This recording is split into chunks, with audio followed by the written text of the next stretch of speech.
Hello everyone. तो आज हम करेंगे chapter 2 that is nutrition in animals. Okay, चलिए शुरू करते हैं। ओके, अपने फर्स्ट चैप्टर में हमने पढ़ा कि principally there are two modes of nutrition, autotrophic mode of nutrition and heterotrophic mode of nutrition. Autotrophic mode of nutrition वो है जिसमें ऑर्गेनिजम्स अपना खाना खुद बनाते हैं, राइट? और ऐसे ऑर्गेनिजम्स को कहा जाता है ऑटोट्रॉफ्स। Example plants. इनके बारे में हमने अपने फर्स्ट चैप्टर में अच्छे से पढ़ लिया। Okay, heterotrophic mode of nutrition वो मोड ऑफ न्यूट्रिशन है जिसमें ऑर्गेनिजम्स दूसरों पे डिपेंड करते हैं अपने फूड के लिए, राइट? और ऐसे ऑर्गेनिजम्स को कहा जाता है हेटरोट्रॉफ्स, जैसे कि ह्यूमन बीइंग्स, एनिमल्स एंड कुछ प्लांट्स भी। तो इस चैप्टर में बेसिकली हम बात करेंगे हेटरोट्रॉफ्स की, कि कैसे वो अपना खाना खाते हैं, कैसे उस खाने को डाइजेस्ट करते हैं और कैसे उस खाने से एनर्जी लेते हैं। ओके, चलिए आगे बढ़ते हैं। तो न्यूट्रिशन में बेसिकली जो 3 चीजें हमको पढ़नी हैं वो हैं nutrient requirement, mode of intake of food and utilization by the body. क्यों एनिमल्स के लिए न्यूट्रिशन जरूरी है, उनकी न्यूट्रिशनल रिक्वायरमेंट के बारे में, किस तरह से डिफरेंट ऑर्गेनिजम्स अपना खाना खाते हैं, राइट? एंड देन कैसे वो खाना डाइजेस्ट होता है और उसकी यूटिलाइजेशन करती है हमारी बॉडी। ठीक है, तो चलिए एक एक करके हम सारी चीजें अच्छी तरह से समझेंगे, बट उसके लिए आपको वीडियो एंड तक देखनी है। चलिए शुरू करते हैं। तो सबसे पहले हम बात करेंगे न्यूट्रिशनल रिक्वायरमेंट ऑफ एनिमल्स की। हम सब ये बात जानते हैं that food is necessary for survival of all living organisms, right? इसीलिए एनिमल्स को प्रॉपर न्यूट्रिशन चाहिए अपनी ग्रोथ एंड मेंटेनेंस के लिए, अपनी डेली एक्टिविटीज के लिए, जैसे eating, walking, sleeping etcetera, right? Like us, हमें भी न्यूट्रिशन इसीलिए चाहिए। एंड ऑल्सो अपनी बॉडी के कुछ वाइटल फंक्शंस परफॉर्म करने के लिए, जैसे डाइजेशन, ब्रीदिंग एटसेट्रा, राइट? और एनिमल्स अपने न्यूट्रिशन के लिए प्लांट्स और दूसरे एनिमल्स पे डिपेंड करते हैं। ठीक है, तो ये तो हमें पता चल गया दैट इन सारी चीजों के लिए एनिमल्स को न्यूट्रिशन की जरूरत है। चलिए अब हम बात करते हैं कि what are the different modes of taking food by an organism. किस तरह से अलग अलग तरह से खाना खाया जाता है डिफरेंट ऑर्गेनिजम्स के द्वारा। ओके, ये जो प्रोसेस है द इनटेक ऑफ फूड, इसे हम कहते हैं इंजेशन। और डिफरेंट ऑर्गेनिजम्स अपना खाना अलग अलग तरह से खाते हैं। These are some of the different modes of taking food. अलग अलग तरीके हैं खाना खाने के, जैसे chewing and swallowing, sucking, brewing, scraping etc. चलिए इन मोड्स के बारे में हम अब देखते हैं। ओके, सबसे पहले बात करते हैं ह्यूमन बीइंग्स की। हम सबको पता है हम कैसे खाना खाते हैं। हम खाने को च्यू करते हैं एंड स्वेलो करते हैं। खाने को पहले चबाते हैं और उसके बाद निगल जाते हैं, राइट? सिमिलरली आपने स्नेक्स को देखा होगा कि वो अपने खाने को, अपने प्रे को, जैसे यहाँ पे ये स्नेक इस फ्रॉग को खा रहा है, वो अपने खाने को डायरेक्टली निगल जाते हैं, वो च्यू नहीं करते, चबाते नहीं है। सो स्नेक्स का मोड ऑफ टेकिंग फूड हो गया स्वैलोइंग, राइट? ये दोनों समझ गए, आगे बढ़ते हैं। ओके, अब हम बात करते हैं सकिंग की।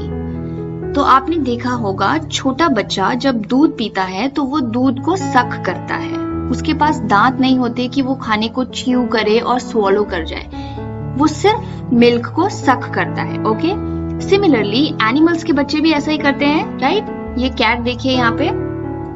इसी तरह से बीज, हमिंग बर्ड्स, मस्कीटो यानी मच्छर और लाइस जैसे कि जूं जो हमारे सिर में होती है, वो भी अपने खाने को सक करके खाती है। ठीक है, तो ये था sucking mode of taking food. चलिए आगे बढ़ते हैं।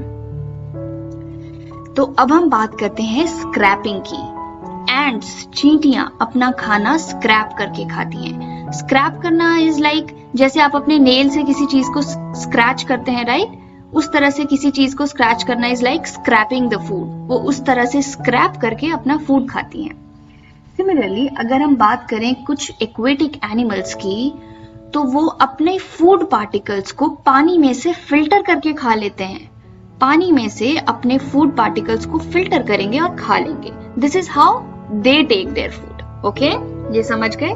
चलिए आगे देखते हैं। एक बड़ी इंटरेस्टिंग चीज है स्टारफिश कैसे अपना खाना खाती है। चलिए वो भी देख लेते हैं। तो स्टारफिश उन एनिमल्स पे फीड करती है जो कवर्ड होते हैं hard shells of calcium carbonate पे।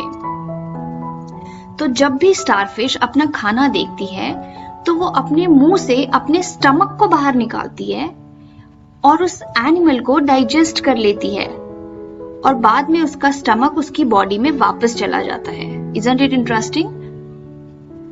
चलिए, स्टारफिश का भी हमने देख लिया कि कैसे खाना खाती है। सो ये हमारे पास लिस्ट है कुछ एनिमल्स की कि वो क्या क्या किस किस तरह का खाना खाते हैं और क्या उनका मोड ऑफ ईटिंग है, लाइक चूइंग है, swallowing है, सकिंग है, ब्रूइंग है। सो ये लिस्ट आप एक बार अच्छे से देख लीजिएगा। You just need to remember, आपको थोड़ा सा याद रखना है, बहुत ज्यादा डिटेल में नहीं जाना है, ठीक है? चलिए आगे बढ़ते हैं। ओके, तो अब हमने ये बात तो कर ली कि किस किस तरह से खाना खाया जाता है। अब इसके बाद इम्पोर्टेंट बात जो हमें करनी है वो है डाइजेशन के बारे में, कि किस तरह से खाना डाइजेस्ट होता है बॉडी में, राइट? सो डाइजेशन है क्या एक्चुअली? डाइजेशन एक प्रोसेस है जिसके द्वारा कॉम्प्लेक्स फूड सब्सटेंसेस को सिंपलर फूड सब्सटेंसेस में कन्वर्ट किया जाता है। ओके, कॉम्प्लेक्स फूड सब्सटेंसेस को सिंपलर सब्सटेंसेस में कन्वर्ट किया जाता है। इस प्रोसेस को कहते हैं डाइजेशन। ठीक है, ये तो हमें पता लग गया, बट अब ये समझिए कि डाइजेशन की क्यों जाती है, क्यों कॉम्प्लेक्स फूड सब्सटेंसेस को सिंपलर सब्सटेंसेस में कन्वर्ट किया जाता है? क्योंकि कॉम्प्लेक्स फूड सब्सटेंसेस जैसे कि कार्बोहाइड्रेट्स, प्रोटीन्स, फैट्स जो हमारे फूड में प्रेजेंट होते हैं, वो एज सच हमारी बॉडी एब्जॉर्ब नहीं कर सकती। They are complex. ओके, तो पहले डाइजेशन के द्वारा उन्हें सिंपलर सब्सटेंसेस में कन्वर्ट किया जाएगा जिसे हमारी बॉडी एब्जॉर्ब कर सकती है। ओके, इसीलिए डाइजेशन की जाती है फूड की। तो बेसिकली हम ये कहना चाहते हैं कि डाइजेशन के एंड में ये कॉम्प्लेक्स सब्सटेंसेस जैसे कि कार्बोहाइड्रेट्स, प्रोटीन्स और फैट्स सिंपलर सब्सटेंसेस में कन्वर्ट हो जाएंगे। जैसे कि कार्बोहाइड्रेट्स कन्वर्ट हो जाएगा सिंपल शुगर्स में, प्रोटीन्स कन्वर्ट हो जाएंगी एमिनो एसिड्स में, और जो फैट्स हैं वो कन्वर्ट हो जाएंगे फैटी एसिड्स और ग्लिसरॉल में। और ये सारी चीजें, ये सिंपलर सब्सटेंसेस हमारी बॉडी एब्जॉर्ब कर सकती है और इनसे हमारी बॉडी डिराइव करेगी एनर्जी। ठीक है, तो चलिए आगे बढ़ते हैं। तो इस चैप्टर में हमें basically human beings, grass eating animals और अमीबा की डाइजेशन के बारे में पढ़ना है, राइट? तो हम एक एक करके इनकी डाइजेशन के बारे में पढ़ेंगे। सबसे पहले हम बात करेंगे ह्यूमन बीइंग्स की डाइजेशन के बारे में, कि ह्यूमन बीइंग्स में डाइजेशन कैसे होती है। चलिए शुरू करते हैं। ओके, तो ह्यूमन बीइंग्स में एलिमेंट्री कैनाल और डाइजेस्टिव ग्लैंड्स टुगेदर रिस्पॉन्सिबल हैं फूड की डाइजेशन के लिए, और इस सिस्टम को कहा जाता है digestive system. Alimentary canal and digestive glands, इनके बारे में अब हम डिटेल में पढ़ेंगे। चलिए देखते हैं। जब भी हम खाना खाते हैं तो उसके बाद वो खाना एक कॉन्टिन्यूस कैनाल से होके जाता है, जो शुरू होती है हमारे मुंह से, हमारे माउथ से, और एंड होती है एनस में। इस डायग्राम को देखिए। जब भी हम खाना खाते हैं तो वो हमारे मुंह से शुरू होकर डिफरेंट कंपार्टमेंट्स में जाकर यहाँ एंड हो जाता है एनस में। ओके, तो इसको कहते हैं हम एलिमेंट्री कैनाल।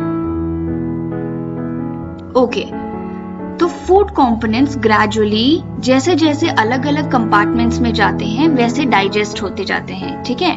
और इस एलिमेंट्री कैनाल को के जो डिफरेंट वेरियस कंपार्टमेंट्स हैं वो क्या क्या हैं वो हम देखते हैं। सबसे पहले है बकल कैविटी यानी माउथ, उसके बाद फूड पाइप और ओइसोफेगस, फिर स्टमक, फिर स्मॉल इंटेस्टाइन, फिर large intestine ending in rectum, और फिर एनस।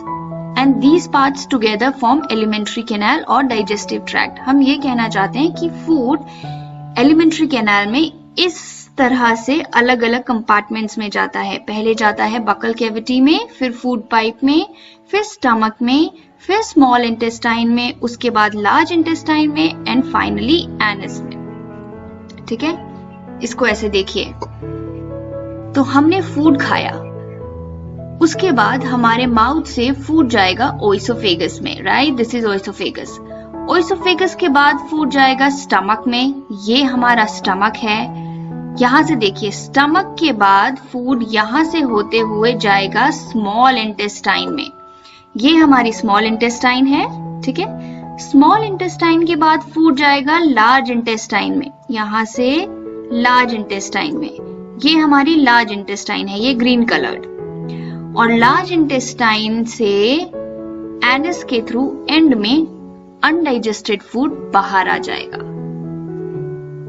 तो ये है हमारा डाइजेस्टिव सिस्टम। एक और बात देखते हैं, माउथ से जाएगा ओइसोफेगस में, ओइसोफेगस से स्टमक में, स्टमक से जाएगा स्मॉल इंटेस्टाइन में, स्मॉल इंटेस्टाइन से जाएगा लार्ज इंटेस्टाइन में एंड लार्ज इंटेस्टाइन से फाइनली एनस के थ्रू बाहर आ जाएगा। ठीक है, ओके। तो ये तो थी एलिमेंट्री कैनाल। अब बात करते हैं डाइजेस्टिव ग्लैंड्स की। तो 3 डाइजेस्टिव ग्लैंड्स है हमारी बॉडी में, liver, pancreas and salivary glands, और ये तीनों डाइजेस्टिव जूसेस सिक्रीट करते हैं जिससे डाइजेशन में हेल्प होती है। तो ये तीनों भी देख लेते हैं। सलाइवरी ग्लैंड्स हमारे माउथ में प्रेजेंट होते हैं, लिवर ये है दिस रेड कलर्ड, और पेनक्रियास जो है वो स्टमक के बिल्कुल नीचे होता है, यहाँ ये जो है ये है हमारा पेनक्रियास। आगे के डायग्राम्स में आपको अच्छे से समझा दूंगी। ठीक है, तो हमने बात कर ली एलिमेंट्री कैनाल और डाइजेस्टिव ग्लैंड्स की, और हम कह रहे हैं कि टुगेदर एलिमेंट्री कैनाल और डाइजेस्टिव ग्लैंड्स हेल्प करते हैं फूड की डाइजेशन में इन ह्यूमन बॉडी। चलिए अब हम एक एक करके अलग अलग कंपार्टमेंट्स के बारे में देखेंगे कि किस किस कंपार्टमेंट में कैसे कैसे डाइजेशन होती है। ओके, सो अब हम देखेंगे what happens to food in different parts of digestive tract और एलिमेंट्री कैनाल। ठीक है, अगर आपको वीडियो पसंद आ रही है तो प्लीज सब्सक्राइब कीजिए। ओके, तो अब हम शुरू करते हैं हमारे एलिमेंट्री कैनाल के first compartment, that is mouth and buccal cavity से, जिसमें है टीथ, हमारी टंग और सलाइवरी ग्लैंड्स। सो हम मुंह से अपना खाना खाते हैं, right, and this process of taking food को कहा जाता है इंजेशन। अब इन तीनों के अपने अपने फंक्शंस हैं। जैसे टीथ क्या करते हैं, टीथ हमारे फूड को ब्रेक डाउन करके स्मॉलर पीसेस में कन्वर्ट कर देते हैं, राइट। हम अपने खाने को टीथ से चबाते हैं और छोटे छोटे पीसेस में कन्वर्ट कर देते हैं। उसके बाद जो हमारे सलाइवरी ग्लैंड्स हैं मुंह में, वो सलाइवा सिक्रीट करते हैं, और इस सलाइवा से क्या होता है, हमारे फूड में प्रेजेंट स्टार्च यानी कार्बोहाइड्रेट को ये शुगर में कन्वर्ट करना शुरू कर देता है। दैट मीन्स हमारे फूड की डाइजेशन हमारे मुंह में ही शुरू हो जाती है।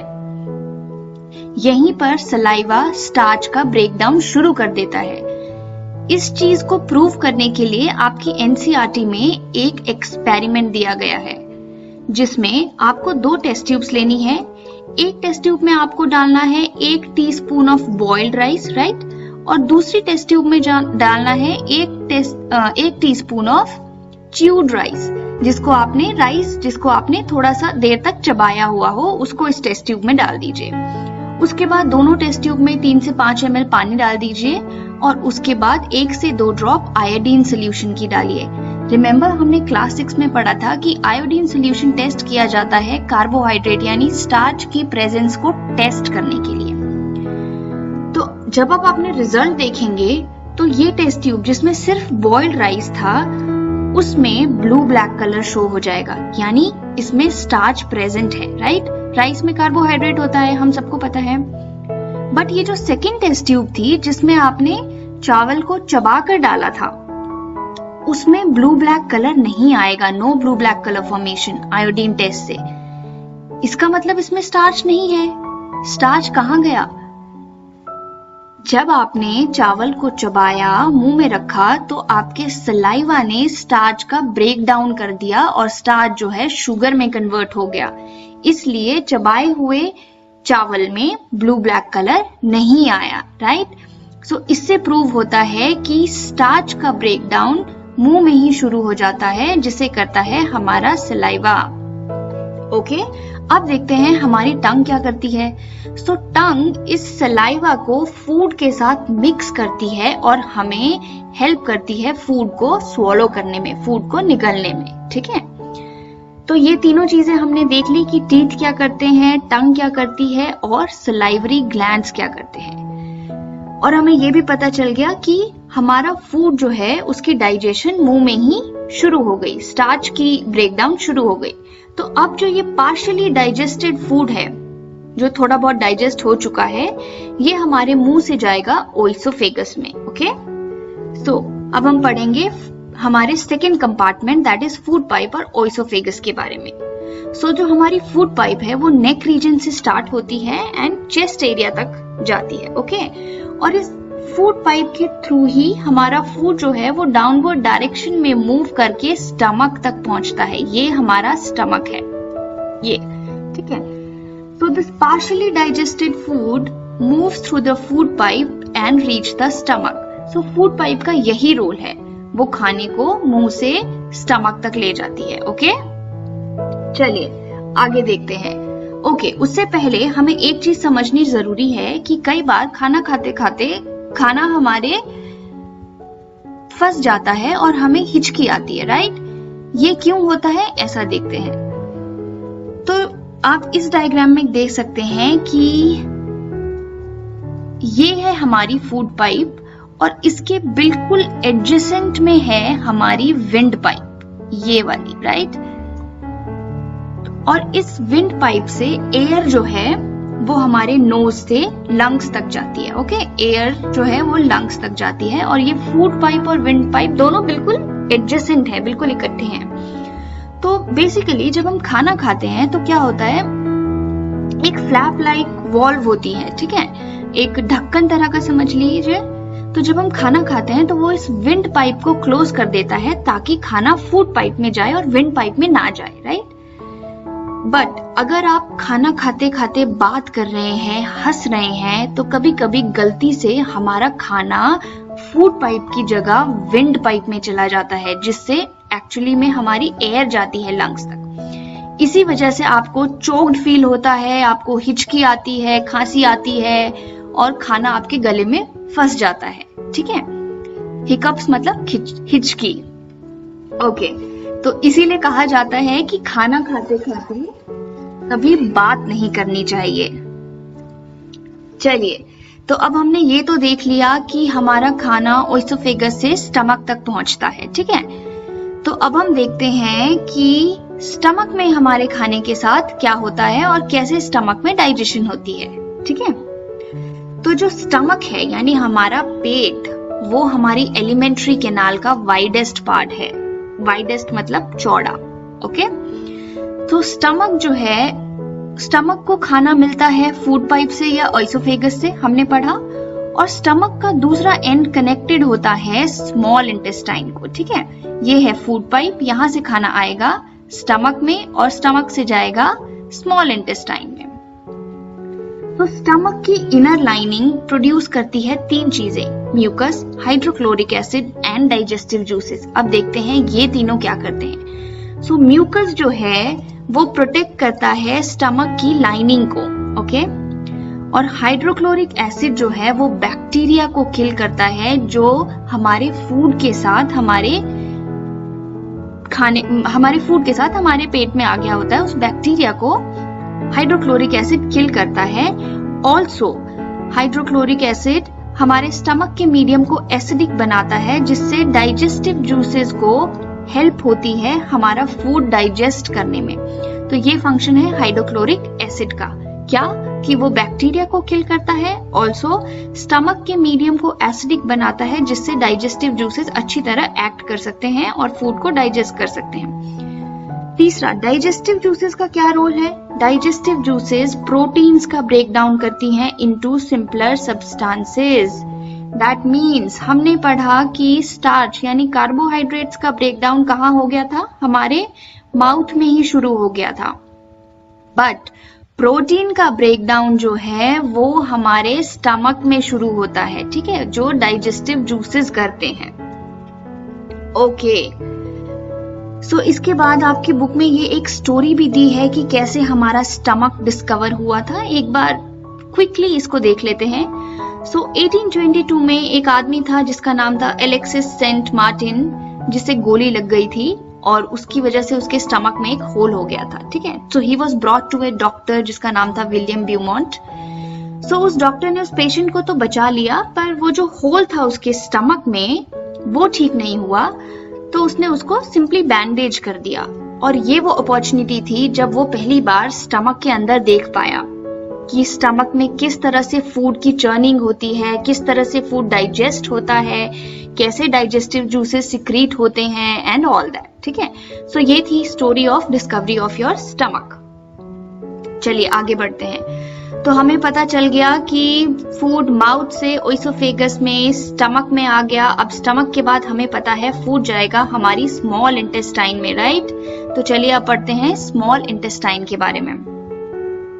सो ये हमारी स्मॉल इंटेस्टाइन है, ठीक है। तो आप देख सकते हैं कि it is highly coiled, it is coiled like this, okay, ऐसे ऐसे ऐसे ऐसे करके कॉइल्ड है, ठीक है। आपको हैरानी होगी ये जान के कि ये 7.5 मीटर लॉन्ग भी है, ठीक है। अब देखते हैं कि स्मॉल इंटेस्टाइन में क्या होता है। सो जो स्मॉल इंटेस्टाइन की लाइनिंग होती है वहां से सिक्रीट होते हैं कुछ डाइजेस्टिव जूसेस, ठीक है।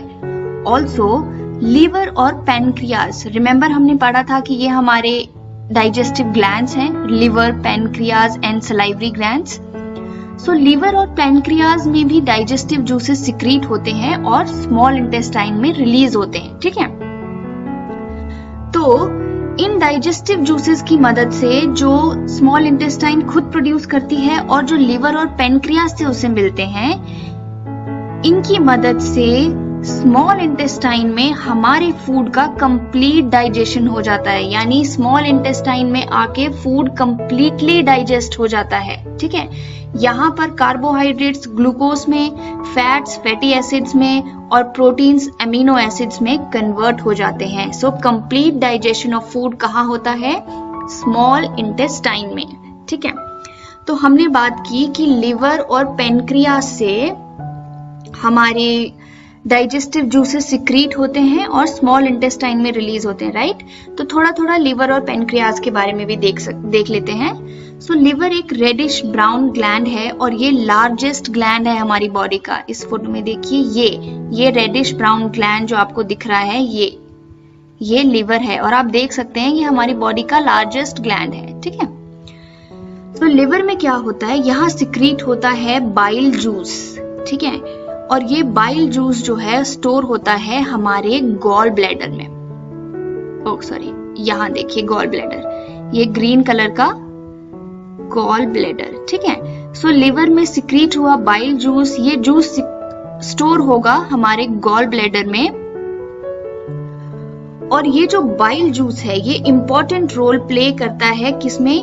डाइजेशन ऑफ फैट्स में। तो यहाँ इससे होती है डाइजेशन ऑफ फैट्स, ठीक है। चलिए अब देखते हैं पेनक्रियाज के बारे में। पेनक्रियाज एक क्रीम कलर का ग्लैंड है which is located just below stomach, ठीक है। देखिए ये स्टमक है और स्टमक के नीचे जो है ये है हमारा पेनक्रियाज, ठीक है। It is located just below stomach. So यहाँ क्या होता है, यहाँ पेनक्रियाटिक जूस सिक्रीट होता है और ये जूस जो है वो एक्ट करता है कार्बोहाइड्रेट्स, फैट्स और प्रोटीन्स में और उसे चेंज कर देता है सिंपलर फॉर्म्स में और फूड की डाइजेशन में अल्टीमेटली हेल्प करता है, ठीक है। तो हमने लिवर और पेनक्रियाज भी देख लिया। चलिए आगे बढ़ते हैं। ओके, तो हमने अब तक पढ़ लिया कि हमारा फूड जो है वो स्मॉल इंटेस्टाइन तक आते आते पूरी तरह से डाइजेस्ट हो जाता है, राइट। तो ये तो बात थी डाइजेशन की। पर हमने शुरू में बात की थी कि फूड की डाइजेशन इसलिए होती है क्योंकि फूड में जो कंपोनेंट्स हैं वो बहुत कॉम्प्लेक्स हैं और हमारी बॉडी उनको अब्सॉर्ब नहीं कर पाती, राइट? और डाइजेशन के द्वारा इन कॉम्प्लेक्स सब्सटेंसेस को सिंपलर सब्सटेंसेस में कन्वर्ट किया जाता है, जैसे कि अमाइनो एसिड्स, ग्लूकोज और फैटी एसिड्स, और इनको हमारी बॉडी अब्सॉर्ब कर सकती है। तो डाइजेशन कंप्लीट होने के बाद ये जो डाइजेस्टेड फूड मटेरियल है इसको हमारी बॉडी ब्लड में एब्सॉर्ब कर लेती है, ठीक है, जिससे हमें एनर्जी मिलती है, राइट? और बाकी का जो अनडाइजेस्टेड मटेरियल है उसको बॉडी से बाहर फेंक देती है, राइट? तो अब हम देखते हैं कि ये एब्सॉर्प्शन जो है डाइजेस्टेड फूड मटेरियल की वो हमारे स्मॉल इंटेस्टाइन में कैसे होती है, ठीक है? तो हमारे स्मॉल इंटेस्टाइन की इनर वॉल में कुछ ऐसे finger like thousands of projections या आउटग्रोथ्स होती हैं, ठीक है, जिसको हम बोलते हैं विलाई, ठीक है? और इन्हीं आउटग्रोथ्स पे होती है हमारे डाइजेस्टेड फूड मटेरियल की एब्जॉर्प्शन। और इस प्रोसेस को, जिसमें हमारा डाइजेस्टेड फूड मटेरियल जो है वो ब्लड में एब्जॉर्ब होता है फ्रॉम स्मॉल इंटेस्टाइन, इसे कहा जाता है एब्जॉर्प्शन, ओके? उसके बाद इस एब्जॉर्ब्ड सब्सटेंसेस को, इस एब्जॉर्ब्ड फूड को ट्रांसपोर्ट किया जाता है ब्लड वेसल्स के द्वारा डिफरेंट ऑर्गन्स को, हमारी बॉडी के डिफरेंट ऑर्गन्स को ये डाइजेस्टेड फूड मटेरियल ट्रांसपोर्ट किया जाता है, और इस प्रोसेस को हम कहते हैं एसिमिलेशन, ओके? ये समझ गए आप लोग? चलिए आगे बढ़ते हैं। ओके, तो फूड की डाइजेशन हो गई, एब्जॉर्प्शन हो गई, एसिमिलेशन हो गई। तो इसके बाद जो अनडाइजेस्टेड फूड रहा वो स्मॉल इंटेस्टाइन से लार्ज इंटेस्टाइन में आ जाता है, ठीक है? ये हमारी लार्ज इंटेस्टाइन है, ये वाली बाहर वाली, ठीक है? ये एक ट्यूब लाइक स्ट्रक्चर है, वाइड है और शॉर्टर है देन स्मॉल इंटेस्टाइन, और 1.5 मीटर लॉन्ग है। लार्ज इंटेस्टाइन का मेन फंक्शन है कि वो अनडाइजेस्टेड फूड से वाटर और सॉल्ट्स को एब्सॉर्ब कर लेता है, ठीक है? और बाकी का बचा अनडाइजेस्टेड फूड जो है वाटर और सॉल्ट एब्सॉर्ब करने के बाद जो वेस्ट बचता है वो चला जाता है रेक्टम में, ठीक है?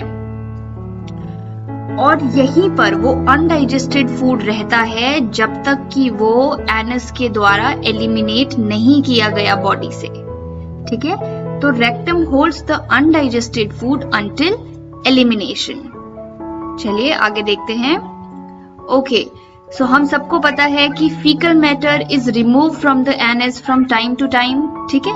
एनस के द्वारा सारा अनडाइजेस्टेड फूड हमारी बॉडी से बाहर आ जाता है, और इस प्रोसेस को, जिसमें वेस्ट एंड अनडाइजेस्टेड फूड जो है बॉडी से बाहर आ जाता है, इसे कहा जाता है एजेशन, ठीक है?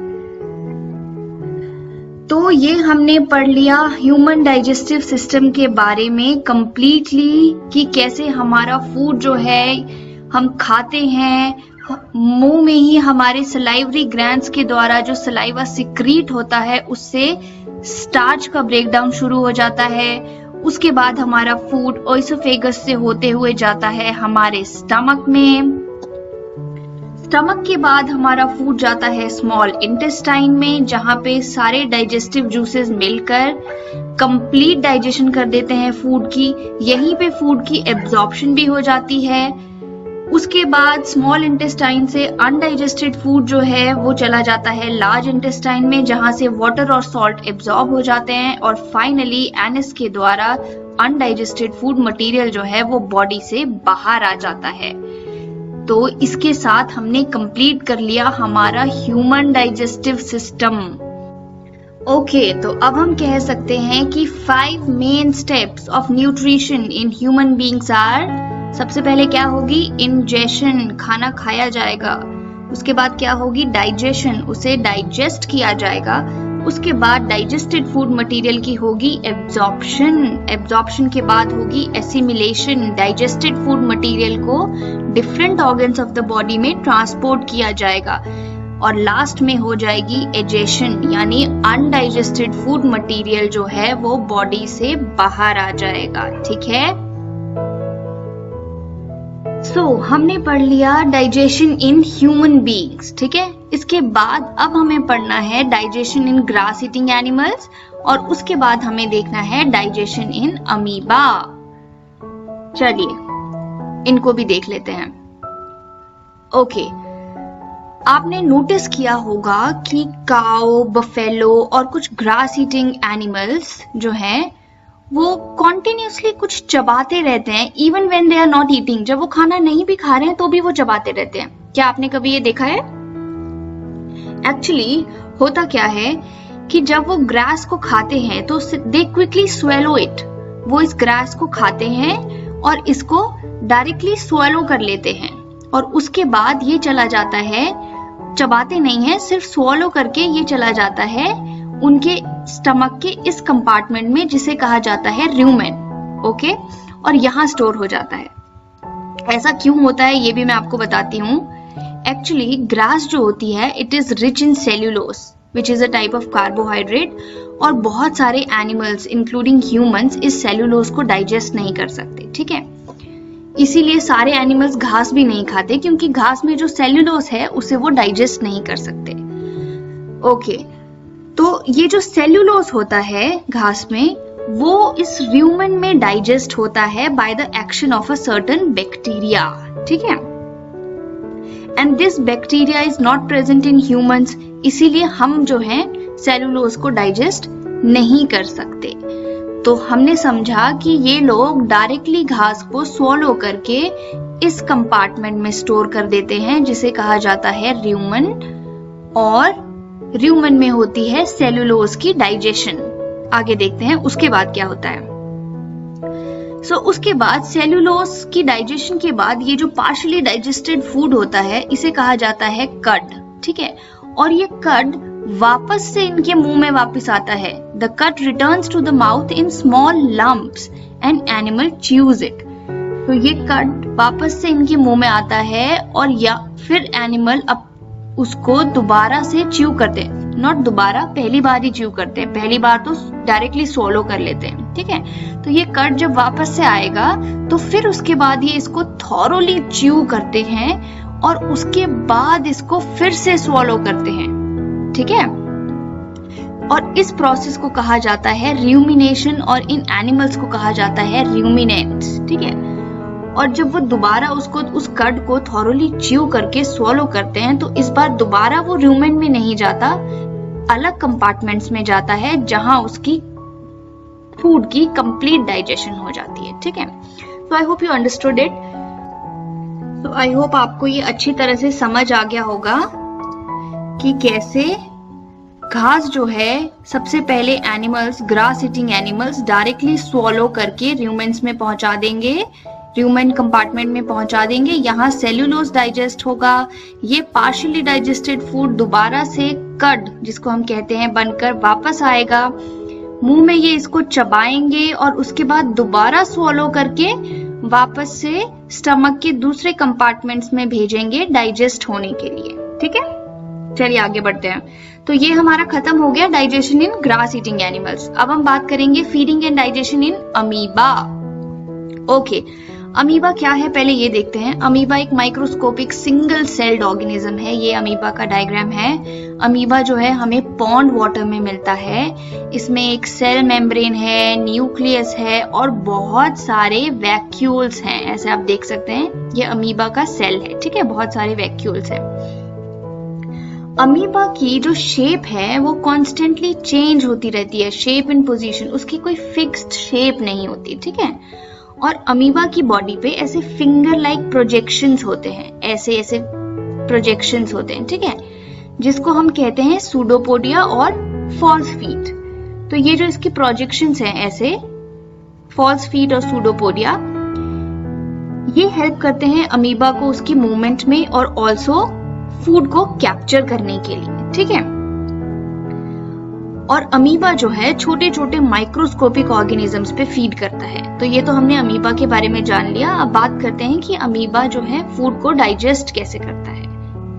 ओके, चलिए देखते हैं। तो जैसे ही अमीबा का फूड उसके नजदीक आता है तो ये जो सूडोपोडिया है या जिसको हम कहते हैं फॉल्स फीट, ये इस तरह से, हमने पढ़ा था कि अमीबा अपनी शेप को चेंज कर सकता है, राइट? तो ये जो सूडोपोडिया है वो इस तरह से फूड के अराउंड अपने आप को फूड को अपने सूडोपोडिया से अमीबा कवर कर लेता है, ठीक है, और इस तरह से फूड को एनगल्फ कर लेता है, ट्रैप कर लेता है फूड को, और फूड जो है उसके फूड वैक्यूल में ट्रैप हो जाता है।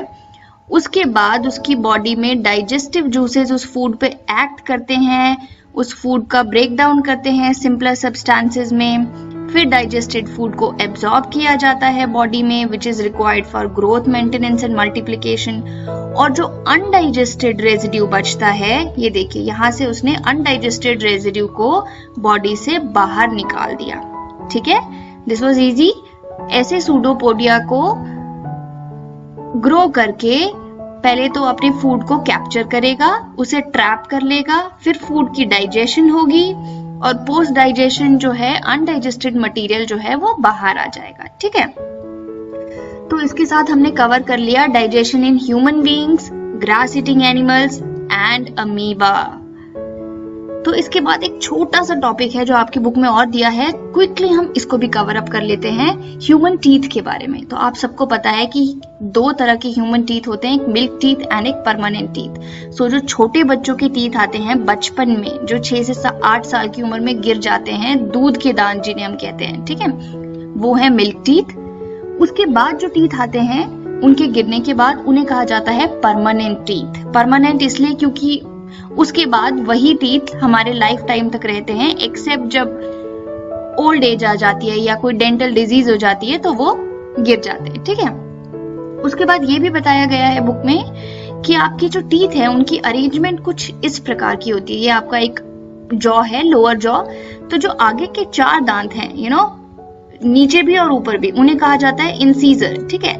और जो ये वाले, ये जो ब्लू वन है, ठीक है, जो सबसे शार्पेस्ट होते हैं, ठीक है, इन्हें कहा जाता है केनाइन। इसके पीछे होते हैं प्रीमोलर और ये जो है वो है मोलर। इन सारी टीथ्स का अलग अलग फंक्शन है। जैसे कि इंसीजर जो है वो फूड को बाइट करते हैं और कट करने में, पीसेस में कट करने में हेल्प करते हैं। वहीं जो केनाइन है, I told you they are the sharpest one, they are used for tearing of the food, ठीक है। उसके पीछे के जो प्रीमोलर एंड जो मोलर हैं वो फूड की क्रशिंग एंड ग्राइंडिंग में हेल्प करते हैं, ठीक है। तो आपके 8 इंसीजर्स हो गए, 4 लोअर जॉ में एंड 4 अपर जॉ में, 4 केनाइन हो गए, 8 प्रीमोलर हो गए और 12 मोलर हो गए, ठीक है। चलिए आगे देखते हैं। उसके बाद है टूथ डिके। दांत कैसे सड़ जाते हैं जब भी आप हाई शुगरी फूड खाते हैं, सॉफ्ट ड्रिंक्स, चॉकलेट्स, ये ज्यादा क्वांटिटी में कंज्यूम करते हैं तो आपके दांत सड़ जाते हैं। कैसे, देखते हैं। एक्चुअली जब आपका मुंह गंदा रहता है या डर्टी रहता है, आप प्रॉपर्ली ब्रश नहीं करते हैं, तो क्या होता है कि आपके मुंह में हार्मफुल बैक्टीरिया स्टार्ट्स लिविंग, ठीक है, इन योर माउथ। और क्या होगा कि जो आपके मुंह में जो थोड़ा बहुत लेफ्ट ओवर फूड है, आपने मुंह को अच्छे से साफ नहीं किया, तो जो लेफ्ट ओवर जो खाना जो है वो मुंह में जो रह गया, वो बैक्टीरिया जो है उसकी ब्रेक डाउन करके एसिड रिलीज करेगा, ठीक है। उस फूड को ब्रेक डाउन करेगा और एक एसिड रिलीज करेगा, और इन एसिड से आपके टीथ जो हैं वो ग्रेजुअली डैमेज हो जाते हैं और फिर होती है आपको दांत में दर्द और दांत का गिरना और टूथ का सड़ना। तो इसके लिए आपको क्या करना है, ज्यादा कुछ नहीं, रेगुलरली ट्वाइस अ डे अपने दांतों को ब्रश कीजिए और कुल्ला करते रहिए, दांतों को साफ रखिए। Okay, so that's it guys, we have completed our chapter थोड़ा कॉम्प्लेक्स था, आई नो, बट इस वीडियो को अगर आप बार बार प्ले करेंगे, आराम से देखिए, तो आपको चैप्टर अच्छी तरह से जरूर समझ आ जाएगा। Bye bye, thank you.